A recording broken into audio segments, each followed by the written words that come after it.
दोस्तों नमस्कार, sky educare में आपका स्वागत है। मैं हूं आपका दोस्त एस के कटारिया। दोस्तों आज एक नया टॉपिक शुरू करते हैं, राजस्थान जीके का। और इसमें आज सबसे पहले पढ़ेंगे राजस्थान के भौतिक प्रदेश। दोस्तों इस टॉपिक से राजस्थान की प्रत्येक एग्जाम में, चाहे वह किसी भी भर्ती से संबंधित हो, निश्चित रूप से 3-4 प्रश्न आते हैं। इसलिए समझकर इस प्रकार पढ़ेंगे कि परीक्षा के दिन हमें 100% याद रहे। दोस्तों पढ़ना कोई बड़ी बात नहीं है, लेकिन पढ़ करके परीक्षा के दिन तक याद रखना सबसे बड़ी बात है। और आज जो पढ़ेंगे वो आपको 100% गारंटी के साथ याद रहेगा, और परीक्षा के दिन तक नहीं बल्कि जीवन भर आपको याद रहेगा। बस आपको इस वीडियो को एक बार ध्यान से देखना है, और वीडियो आपको 100% पसंद आएगा। और अगर आपको पसंद आए तो आप लाइक व शेयर जरूर करें। तो आज पढ़ते हैं राजस्थान के भौतिक प्रदेश। दोस्तों राजस्थान के भौतिक प्रदेश पढ़ने से पहले ये जान लेते हैं कि ये भौतिक प्रदेश है, ये अस्तित्व में कब आया। पृथ्वी अपने निर्माण के प्रारंभिक काल में एक विशाल भूखंड पेंजिया तथा विशाल महासागर पेंथालासा के रूप में विभक्त थी। आइए इसको एक मैप के द्वारा देखते हैं। पृथ्वी अपने प्रारंभिक काल में इस प्रकार की दिखती थी, ये जो आप मैप देख पा रहे हैं। और इसके चारों तरफ जो समुद्र था उसको कहते हैं पेंथालासा। तो वो इस प्रकार विभक्त था जो आप यहाँ पर देख पा रहे हैं। चलिए थोड़ा आगे बढ़ते हैं।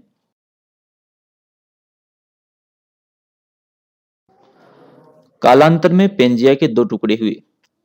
उत्तरी भाग अंगारा लैंड कहलाया तथा दक्षिणी भाग गोंडवाना लैंड। इन दोनों भूखंडों के मध्य सागरीय क्षेत्र टेथिस सागर कहलाया, यानी दो भागों में विभक्त हो गया।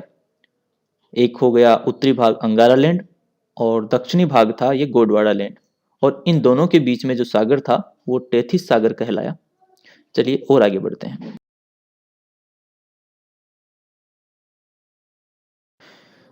ज्यूरेसिक, क्रेस्टेशियस और इयोसिन भूगर्भिक युगों में यह क्षेत्र समुद्र के नीचे था, और धीरे धीरे यहाँ से समुद्र खिसकने लगा।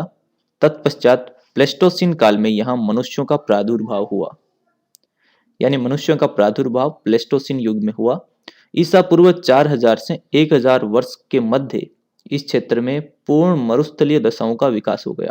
और हम पढ़ रहे हैं राजस्थान के भौतिक विभाग, तो ये मरुस्थलीय दशाओं का विकास हुआ था ईसा पूर्व 4000 से 1000 वर्ष के मध्य। चलिए और आगे बढ़ते हैं। अब बात करते हैं जो हमने पढ़ा गोंडवाना लैंड, टेथिस सागर और अंगारा लैंड। तो क्या राजस्थान में इसके कुछ अवशेष हैं? तो राजस्थान का पश्चिमी रेगिस्तानी क्षेत्र तथा उसमें स्थित खारे पानी की झीलें ये टेथिस सागर का अवशेष है, यानी ये जो भाग है ये टेथिस सागर का अवशेष है। जबकि राजस्थान का मध्यवर्ती प्रदेश और दक्षिण का पठारी क्षेत्र, यानी ये जो नीचे वाला क्षेत्र है यह गोंडवाना लैंड का अवशेष है। यानी राजस्थान का जो पर्वतीय प्रदेश है और दक्षिणी पठारी क्षेत्र है ये गोंडवाना लैंड का अवशेष है। तो ये अवशेष राजस्थान में विद्यमान है आज भी। दोस्तों अब राजस्थान के भौतिक प्रदेशों का स्वरूप समझते हैं और इसको कितने भागों में बांटा गया है इस पर चर्चा करते हैं। राजस्थान के भौतिक प्रदेशों को 4 भागों में बांटा गया है, जिसमें पहला है पश्चिम मरुस्थलीय प्रदेश जो आप मैप के साथ में देख पा रहे हैं, और दूसरा है अरावली पर्वतीय प्रदेश, इसका मैप भी आपको नीचे ग्रीन कलर में दिखाई दे रहा है।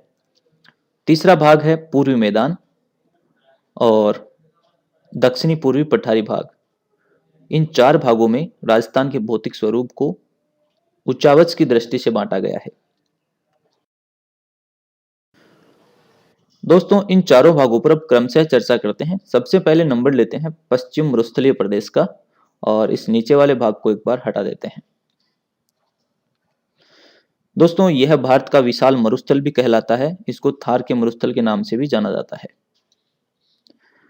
यह राजस्थान का अरावली श्रेणियों के पश्चिम का क्षेत्र है, यानी अभी जो अपन ने हटाया है इस दिशा में राजस्थान के अरावली श्रेणियां हैं और इसके पश्चिम में यह क्षेत्र पड़ता है।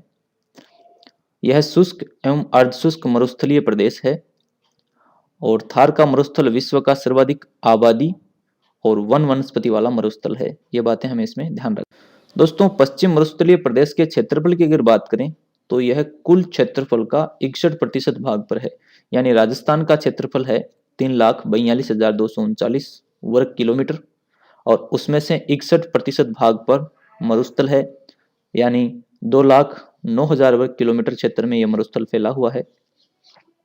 और यहाँ पर राज्य की 40% जनसंख्या निवास करती है, यानी ये जो पश्चिम मरुस्थल प्रदेश है, इस प्रदेश में राजस्थान की 40% जनसंख्या निवास करती है। प्राचीन काल में इस क्षेत्र से होकर सरस्वती नदी बहती थी, और थार का रेगिस्तान उत्तर पश्चिम में 640 किलोमीटर लंबा व लगभग 300 किलोमीटर चौड़ा है। यानी कहने का मतलब है कि जो थार का मरुस्थल है यह 640 किलोमीटर लंबा है उत्तर पश्चिम में, और इसकी जो चौड़ाई है यह 300 किलोमीटर है। दोस्तों इसका विस्तार है ये 12 जिलों में है। बाड़मेर, जैसलमेर, बीकानेर, जोधपुर, पाली, जालोर, नागौर, सीकर, चूरू, झुंझुनू, हनुमानगढ़ व गंगानगर, जो आप नक्शे में देख पा रहे हैं। 4 जून 2013 की शोध के अनुसार राज्य के 5 जिले जयपुर, अजमेर, राजसमंद, सिरोही व अलवर भी रेगिस्तान जिलों में शामिल होने के कगार पर बताए गए हैं।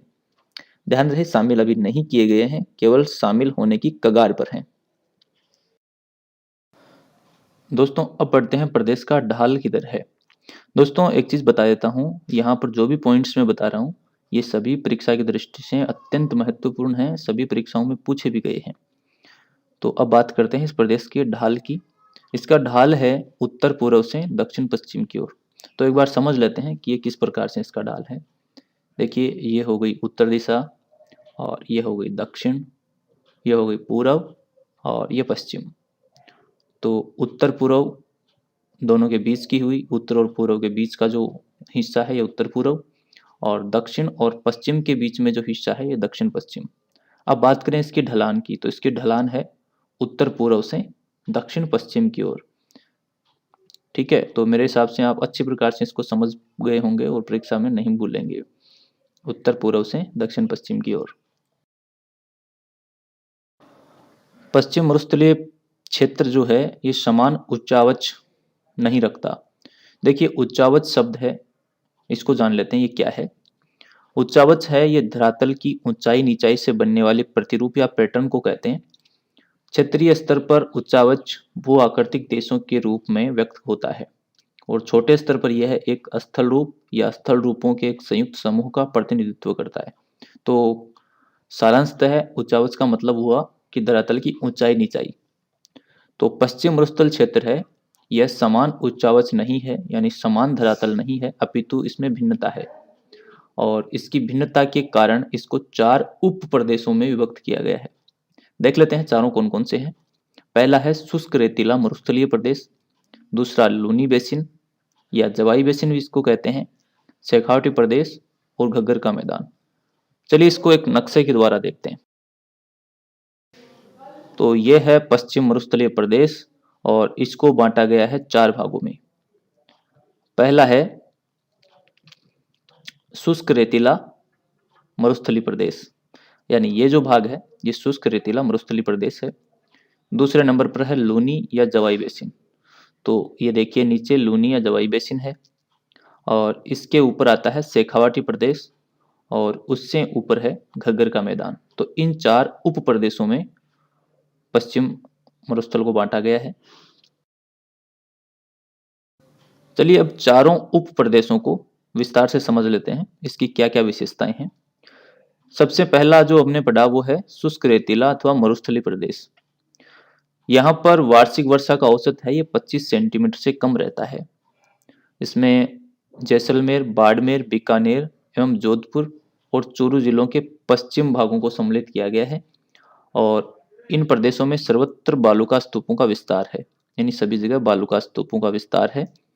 और पश्चिम रेगिस्तानी क्षेत्र के जैसलमेर जिले में सेवण घास के मैदान पाए जाते हैं, जो भूगर्भीय जल पट्टी के रूप में प्रसिद्ध हैं, जिसे लाठी सीरीज कहते हैं। तो परीक्षा में आ जाए कि लाठी सीरीज किसे कहते हैं, तो जो सेवण घास के मैदान है जो भूगर्भीय जल पट्टी के रूप में प्रसिद्ध है, तो उस क्षेत्र का नाम ही लाठी सीरीज है। और पश्चिम रेगिस्तानी क्षेत्र के जैसलमेर जिले में लगभग 18 करोड़ वर्ष पुराने अवशेष हैं और जीवाश्म मिले हैं, जिसे आकलवुड फॉसिल पार्क कहते हैं। तो परीक्षा में कई बार आ जाता है कि आकलवुड फॉसिल पार्क कहाँ है, जैसलमेर में है। और पश्चिम रेगिस्तान क्षेत्र के जैसलमेर, बाड़मेर और बीकानेर जिलों में पेट्रोलियम एवं प्राकृतिक गैसों के भंडार भी मिले हैं। तो ये बात हुई शुष्क रेतीला एवं मरुस्थलीय प्रदेश की, इस भाग की, शुष्क रेतीला मरुस्थलीय प्रदेश की। अब बात करते हैं लूनी बेसिन की। यह एक अर्ध शुष्क प्रदेश है जिसमें लूनी व जवाई और उसकी सहायक नदियां प्रवाहित होती हैं। इसका विस्तार पाली, जालोर, जोधपुर व नागौर जिलों में इनके दक्षिण भाग में है। यह एक नदी निर्मित मैदान है, यानी लूनी जवाई बेसिन जो है ये नदी के द्वारा निर्मित मैदान है जिसे लूनी बेसिन के नाम से जाना जाता है। हमने पढ़ा शुष्क रेतीला मैदान और लूनी बेसिन। अब पढ़ते हैं शेखावाटी प्रदेश के बारे में। इसे बागर प्रदेश के नाम से भी जाना जाता है। परीक्षा में कई बार पूछा गया है कि बागर प्रदेश कौन सा है, तो शेखावाटी प्रदेश को बागर प्रदेश भी कहा जाता है। शेखावाटी प्रदेश का विस्तार झुंझुनू, सीकर, चूरू और नागौर जिलों के उत्तरी भागों में है। इस प्रदेश में अनेक नमकीन पानी के गर्त यानी रन हैं, जिसे डीडवाना, डेगाना, सुजानगढ़, ताल छापर, परिहारा, कुचामन आदि प्रमुख हैं। तो ये बात हुई शेखावाटी प्रदेश की। यानी हमने 3 चीजों की जानकारी प्राप्त कर ली, शुष्क रेतीला मैदान, लूनी बेसिन, शेखावाटी प्रदेश। और अब बात करते हैं घग्गर के मैदान की। घग्गर का मैदान है ये गंगानगर, हनुमानगढ़ जिलों का मैदानी क्षेत्र है और इसका निर्माण घग्गर के प्रवाह क्षेत्र के बाढ़ से हुआ है। तो ये बात हुई घग्गर के मैदान की। अब बात करते हैं पश्चिम मरुस्थलीय प्रदेश के कुछ ऐसे तथ्यों की जो भी परीक्षा की दृष्टि से महत्वपूर्ण है। यह भारत का सबसे गर्म प्रदेश है वह राजस्थान का पश्चिमी शुष्क प्रदेश है। टीलों के बीच की निम्न भूमि में वर्षा का जल भरने के लिए बनी अस्थायी झीलों को स्थानीय भाषा में टाट या रन कहा जाता है। परीक्षा में कई बार पूछा जाता है। तो जैसे 2-3 टीले हैं उनके बीच में जो जगह बच गई वो अस्थायी झीलों का निर्माण होता है उनसे, और उन झीलों को स्थानीय भाषा में टाट या रन कहते हैं। और राष्ट्रीय कृषि आयोग द्वारा राजस्थान के 12 जिलों श्रीगंगानगर, हनुमानगढ़, बीकानेर, नागौर, चूरू, झुंझुनू, जोधपुर, बाड़मेर, जैसलमेर, पाली, जालोर व सीकर को रेगिस्तान घोषित किया गया है। मरुस्थलीय क्षेत्र में पवनों की दिशा के समानांतर बनने वाले बालुका स्तूपों को अनुदैर्घ्य बालुका, समकोण पर बनने वाले बालुका स्तूपों को अनुप्रस्थ बालुका स्तूप कहते हैं। दोस्तों अब बात करते हैं कुछ ऐसे नामों की जो परीक्षा में पूछे जाते हैं। इर्ग, हम्माद और रेग ये पश्चिम मरुस्थलीय प्रदेश में से पूछे जाते हैं। तो इर्ग कहते हैं संपूर्ण रेतीले मरुस्थल को और इनका विस्तार देखने को मिलता है जैसलमेर में। और हम्माद कहते हैं संपूर्ण पथरीले मरुस्थल को। तो बस ध्यान में इतना रखना है, इर्ग यानी संपूर्ण रेतीला और हम्माद यानी संपूर्ण पथरीला। इर्ग जैसलमेर में और हम्माद जोधपुर में, और दोनों के मिश्रण को कहते हैं रेग। तो जिन जिन स्थानों पर दोनों का मिश्रित रूप देखने को मिलता है उसको रेग कहते हैं। अब बात करते हैं टीलों की। तो इस प्रदेश में निम्न प्रकार के बालू का स्तूप पाए जाते हैं: अनुप्रस्थ, अनुदैर्घ्य और बरखान। अनुप्रस्थ है ये पवनों की दिशा में बनने वाले बालू का स्तूप है। अनुदैर्घ्य आड़े तिरछे बनने वाले स्तूप हैं और बरखान रेत के अर्धचंद्राकार बालू का स्तूप है। दोस्तों बालू का स्तूपों में से भी प्रश्न निश्चित रूप से एक पूछा जाता है, तो इनको एक नया वीडियो बना करके अच्छी प्रकार से समझेंगे और डायग्राम के साथ, फोटो के साथ में। और इस वीडियो में यानी पश्चिम मरुस्थलीय प्रदेश इतना ही था। अगले भाग की चर्चा करेंगे, अगले यानी पूर्वी मैदान और जो बच गया ना दक्षिणी पूर्वी पठार और अरावली प्रदेश, इनकी चर्चा करेंगे अगले वीडियो में अच्छी प्रकार से डायग्राम बना करके। दोस्तों अगर आपने अभी तक चैनल सब्सक्राइब नहीं किया तो आप सब्सक्राइब कर लीजिए। सब्सक्राइब बटन आपको वीडियो के नीचे रेड कलर में दिखाई दे रहा होगा और सब्सक्राइब करने के बाद में आपको यहाँ पर एक बेल का आइकन दिखाई दे। बेल के आइकन को आप जरूर दबाएं ताकि नया वीडियो आए उसकी नोटिफिकेशन आपको मिल जाए कि नया वीडियो आ चुका है।